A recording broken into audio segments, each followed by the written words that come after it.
Assalamualaikum warahmatullahi wabarakatuh. Alhamdulillahi rabbil alamin. Nahmaduhu wa nasta'inuhu wa nastaghfiruh. Wa na'udzu billahi min syururi anfusina wa min sayyiati a'malina. May yahdihillahu fala mudhillalah wa may yudlilhu fala hadiyalah. Asyhadu an la ilaha illallah wahdahu la syarikalah wa asyhadu anna Muhammadan abduhu wa rasuluhu wa la nabiyya ba'dah. Sahabat Assalam TV yang dirahmati oleh Allah Subhanahu wa taala. Jumpa lagi dengan kami, mudah-mudahan sahabat selalu dalam lindungan Allah Subhanahu wa taala. Sahabat Assalam TV yang dirahmati oleh Allah Subhanahu wa taala. Sungguh sangat beruntunglah orang-orang yang beriman. Qad aflahal mu'minun. Beruntunglah orang-orang yang beriman. Kenapa orang beriman itu beruntung? Karena orang yang beriman, baik sekecil apapun amalannya, maka akan dinilai oleh Allah Subhanahu wa taala. Yang besar juga dinilai oleh Allah Subhanahu wa taala. Kenapa? Karena amalan diterima dan tidak diterimanya oleh Allah Subhanahu wa taala tergantung seberapa jauh tingkatan daripada kualitas keimanan di dalam dirinya. Untuk itu, maka penting sekali kita harus memperhatikan bagaimana untuk selalu menjaga kualitas iman dan meningkatkan kualitas iman di dalam dirinya. Dan kita juga tentunya harus memperhatikan bagaimana hal-hal yang mampu menghalangi keimanan masuk ke dalam dirinya atau bisa menambah keimanan di dalam setiap dirinya. Karena keimanan itu atau pahala itu bukan menurut angan-angan, namun harus selalu dilandasi dengan keimanan. Laisa bi amaniyikum wala amaniyyi ahlil kitab. May ya'mal su'an yujza bihi wala yajid lahu min dunillahi waliyyan wala nasira. Pahala dari Allah itu bukan menurut angan-anganmu dan juga bukan menurut angan-angan ahli kitab. Barang siapa yang mengerjakan amalan-amalan keburukan, maka akan dibalas sesuai dengan kejahatannya tadi. Dan dia tidak akan mendapatkan suatu penolong dan juga tidak akan mendapatkan suatu pelindung.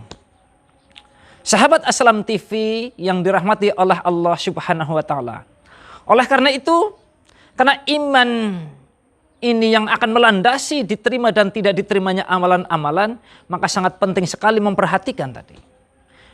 Penyakit-penyakit atau penghalang-penghalang, penyakit jiwa yang akan mampu menghalangi hidayah atau keimanan masuk ke dalam dirinya. Sahabat Assalam TV yang dirahmati oleh Allah Subhanahu wa taala.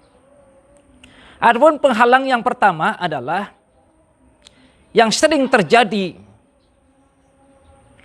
baik di zaman Rasulullah Shallallahu alaihi wasallam atau nabi-nabi sebelum Nabi Muhammad Shallallahu alaihi wasallam atau di zaman sekarang ini, yaitu yang pertama adalah dusta. Dusta kepada kebenaran. Bahkan penyakit dusta ini akan mampu menghalangi keimanan masuk ke dalam dirinya. Yang didustai apa? Yang didustai adalah kebenaran. Dan yang terjadi terkadang justru mendustai sesuatu yang belum dipahami apa itu yang didustai. Hal ini pernah terjadi di zaman Rasulullah Shallallahu alaihi wasallam. Kenapa dia bisa mendustai kebenaran? Karena terjadi suatu korban berita. Di zaman Rasulullah Shallallahu alaihi wasallam di Madinah, pada waktu itu di sebuah pasar, di pojok pasar ada seorang Yahudi yang buta. Dan pada waktu itu Rasulullah Shallallahu alaihi wasallam dengan akhlak yang sangat mulia, di tengah-tengah masyarakat tidak ada yang melirik tentang orang buta tadi, yang orang Yahudi, namun Rasulullah dengan akhlak yang sungguh sangat mulia menyuapi orang yang buta tadi. Dan orang yang buta tadi belum mengetahui sesungguhnya siapa yang nyuapin dirinya itu.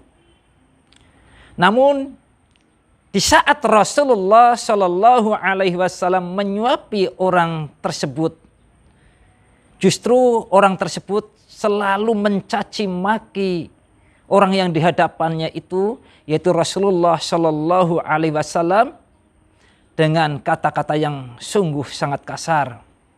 Mengatakan, jangan ikut-ikut dengan ajaran Muhammad. Kenapa? Karena Muhammad adalah pembohong. Karena Muhammad adalah tukang sihir.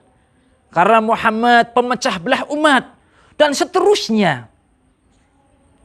Namun Rasulullah Shallallahu Alaihi Wasallam tidak menjawab, tidak membela tentang dirinya. Namun Rasulullah terus saja menyuapi orang tersebut. Dan itu dilakukan setiap hari, setiap pagi, sampai Rasulullah Shallallahu Alaihi Wasallam wafat. Dan orang tersebut tentunya tidak ada yang menyuapi yang sering dilakukan oleh Rasulullah pada setiap paginya. Maka di saat itu pula ternyata Abu Bakar As-Siddiq datang kepada anaknya, yaitu Aisyah atau Siti Aisyah atau Ummul Mukminin Aisyah. Menanyakan, wahai anakku, apakah seluruh perilaku Rasulullah sudah kami laksanakan semuanya? Siti Aisyah menjawab, ya betul wahai ayahanda, sudah. Namun ada satu yang belum engkau lakukan.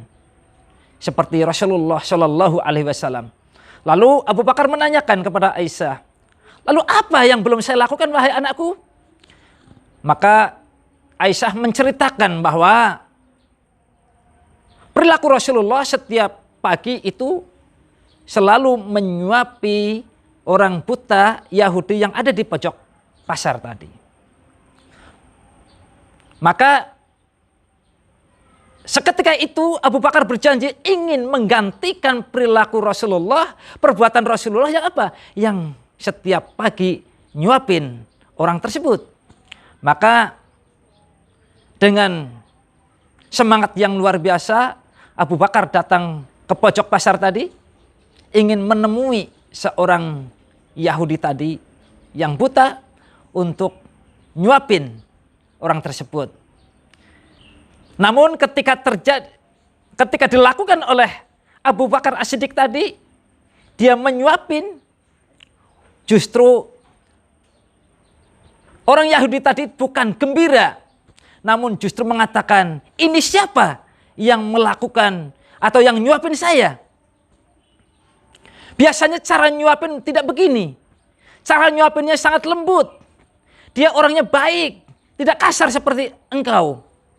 Maka seketika itu Abu Bakar tercengang dan mengatakan, memang betul yang biasa nyuapin engkau bukan saya. Namun orangnya lain, bukan saya. Dan orang itu sungguh orang yang sangat mulia. Lalu siapa yang nyuapin saya? Orang itu sudah wafat. Maka saya menggantikan perbuatan atau nyuapin engkau wahai saudaraku. Lalu orang Yahudi itu mendesak, siapa sebenarnya yang selama ini engkau yang menyuapin saya? Maka Abu Bakar As-Siddiq langsung jawab, selama ini sesungguhnya yang sering nyuapin engkau adalah orang yang sering engkau caci maki. Siapa? Itulah Nabi Muhammad Shallallahu Alaihi Wasallam. Maka seketika itu orang itu meraung-raung, menangis. Lalu seketika itu orang itu menyatakan keimanannya dan keislamannya. Kenapa? Karena ternyata dia menyadari bahwa selama ini kena berita-berita bohong. Sahabat Assalam TV yang dirahmati oleh Allah Subhanahu wa taala.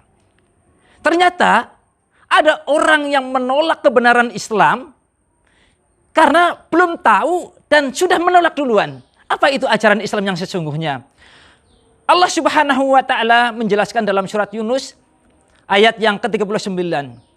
Allah menjelaskan, bal kadzabu bima lam yuhitu bi'ilmi walamma ya'tihim ta'wiluh kadzalika kadzdzabal ladzina min qablihim fanzur kaifa kana aqibatul zalimin.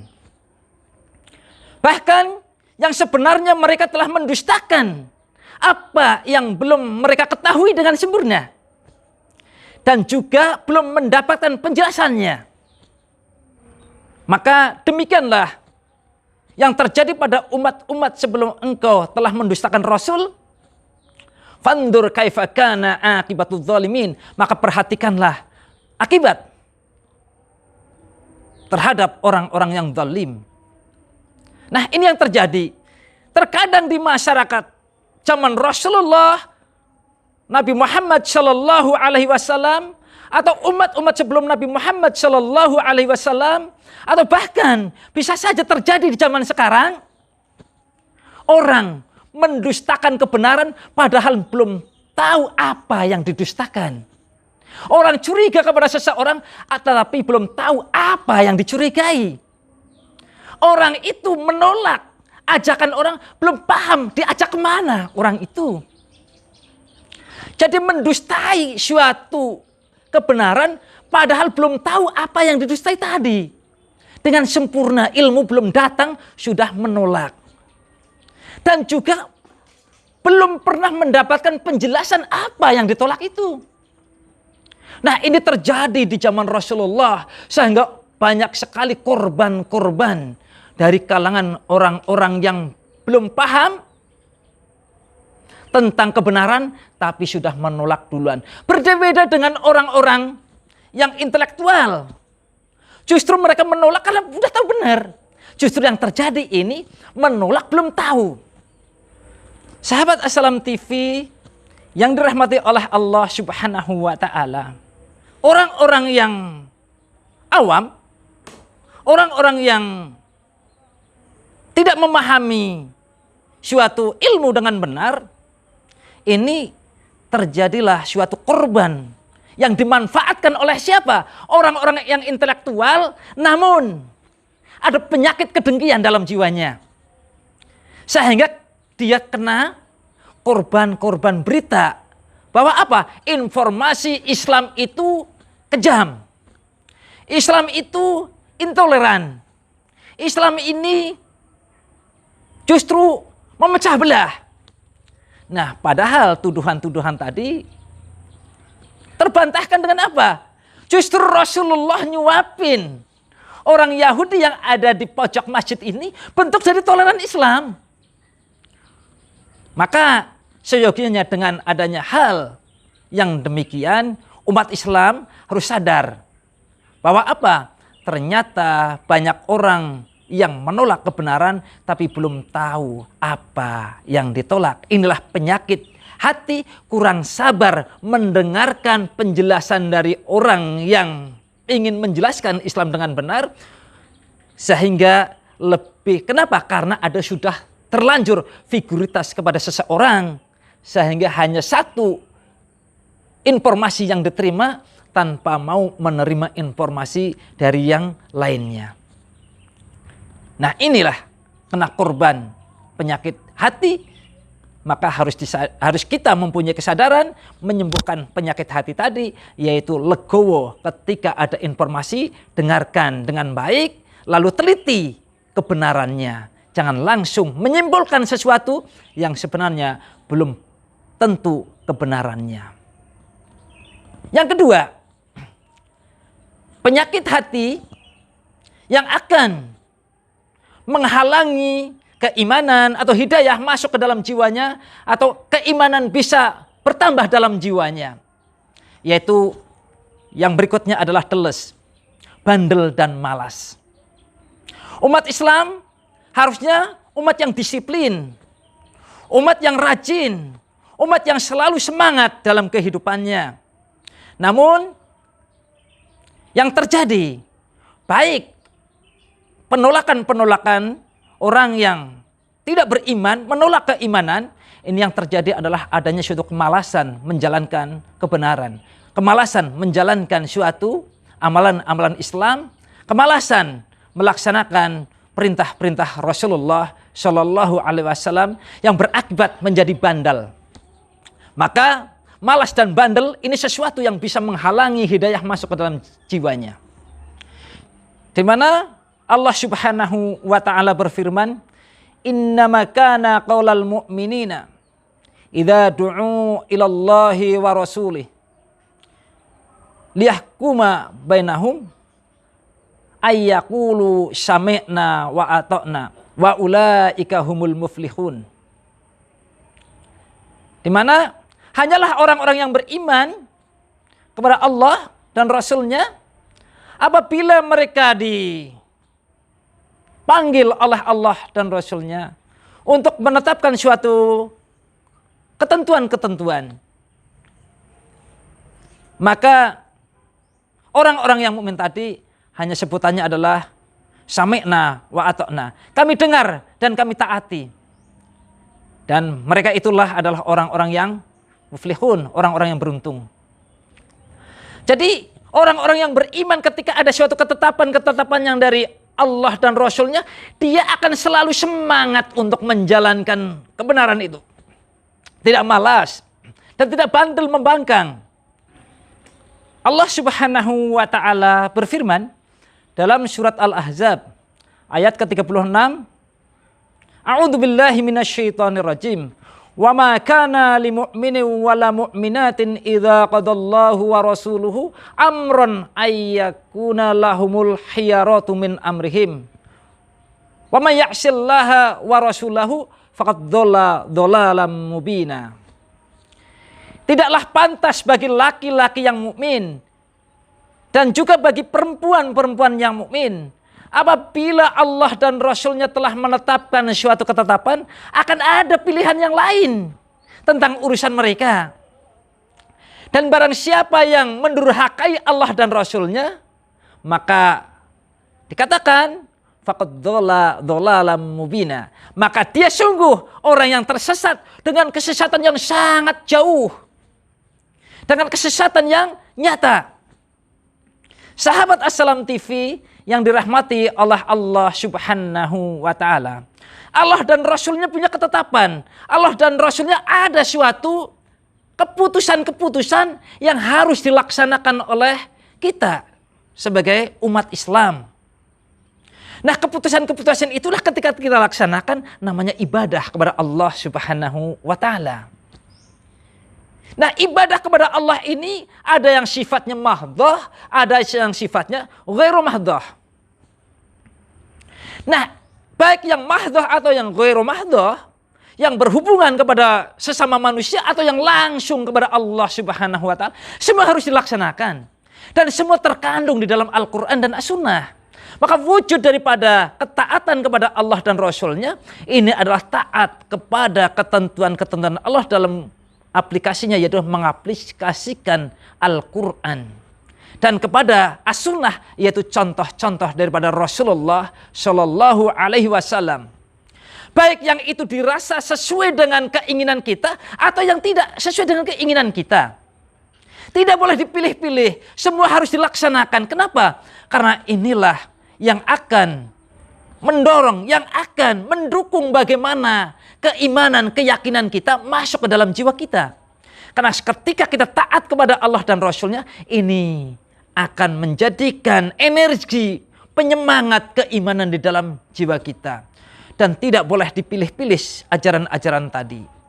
Sahabat Assalam TV yang dirahmati oleh Allah Subhanahu wa taala. Nah, maka ketaatan kepada Allah dan Rasul-Nya ini mutlak. Maka dalam wujudnya adalah ibadah kepada Allah, baik ibadah yang mahdhah maupun ibadah yang ghairu mahdhah, semua harus dijalankan. Ibadah yang mahdhah adalah yang langsung kepada Allah seperti sholat. Tidak boleh malas sholat. Harus sesuai dengan ketentuan-ketentuan Allah. Dijalankan, terutama adalah yang wajib-wajibnya. Puasa di bulan Ramadan harus kita laksanakan. Termasuk di dalamnya adalah zakat, infak, semuanya. Ini adalah ibadah yang langsung kepada Allah. Sahabat Assalam TV yang dirahmati oleh Allah Subhanahu wa taala. Lalu bagaimana dengan sisi yang berikutnya, yaitu sisi ghairu mahdhah? Yang pertama, ghairu mahdhah yaitu adalah hubungan baik dengan manusia. Hubungan baik kepada manusia yang pertama adalah hubungan dengan Rasulullah Shallallahu Alaihi Wasallam, di mana hubungan kita kepada Rasulullah adalah laqad kana lakum fi Rasulillahi uswatun hasanah. Bahwa di dalam diri Rasulullah ada uswah yang baik yang harus kita contoh dalam kehidupan kita. Maka dalam ibadah ghairu mahdhah tadi, contoh adalah ketika kita dalam ekonomi, perekonomian, kita harus mengikuti contoh Rasul. Apa? Dengan tidak boleh riba, tapi dengan jual beli, dengan tolong menolong. Nah, riba ini bentuk dari apa? Bentuk dari tidak taatnya kepada Allah dan Rasulnya yang akan berakibat bisa menghalangi keimanan ke dalam jiwa manusia. Kenapa? Karena orang yang termasuki makanan-makanan yang haram, maka doanya doanya tidak terkabul dan menjadi penghambat keimanan kepada Allah Subhanahu wa taala. Contoh berikutnya seperti pergaulan antara laki-laki dan perempuan. Itu Allah dan Rasulnya telah mengatur. Tidak boleh ikhtilat, tidak boleh membuka aurat. Dan juga diatur oleh Allah dengan apa? Dengan pernikahan. Juga diatur dengan Allah dengan apa? Dengan ta'aruf dan sebagainya. Maka termasuk adalah contoh-contohnya banyak yang berkaitan dengan manusia. Sahabat Assalam TV yang dirahmati oleh Allah Subhanahu wa taala. Demikianlah penjelasan tentang penghalang-penghalang keimanan masuk ke dalam diri manusia, sehingga sulit sekali keimanan masuk atau hidayah masuk ke dalam jiwanya, sehingga dia tidak punya cahaya iman di dalam jiwanya. Yaitu yang pertama tadi adalah dia kadzab, yaitu dusta. Dusta sesuatu yang belum tahu, dan dusta terhadap sesuatu yang belum mendapatkan penjelasan, yang akan dimanfaatkan oleh orang-orang yang punya kepentingan, yang dia memberikan berita-berita ke dalam dirinya, sehingga dia selalu curiga kepada orang-orang yang selalu taat menjalankan keislaman dengan sebenar-benarnya dan menjalankan keimanan dengan sebenar-benarnya. Yang berikutnya tadi adalah dia bandel dan malas. Bandel menjalankan nilai-nilai dan prinsip-prinsip Islam, malas menjalankan nilai-nilai dan prinsip-prinsip Islam. Karena kemalasan inilah sehingga mengakibatkan dirinya bandel. Maka menolak atau mendustakan sesuatu yang belum tahu ilmunya dengan sempurna, dan juga belum mendapatkan penjelasan tentang kebenaran tadi, ini juga jadi penghalang, dan juga malas dan bandel ini juga menjadi penghalang keimanan. Untuk selanjutnya mungkin di pertemuan selanjutnya kita akan menjelaskan tentang penghalang-penghalang keimanan masuk ke dalam dirinya. Mudah-mudahan kita dipertemukan kembali oleh Allah Subhanahu wa taala, hidup selalu semangat, dan mudah-mudahan kita selalu iman naik sehingga layak kita masuknya surga Allah Subhanahu wa taala. Amin amin ya rabbal alamin. Billahi taufiq wal hidayah. Wassalamualaikum warahmatullahi wabarakatuh.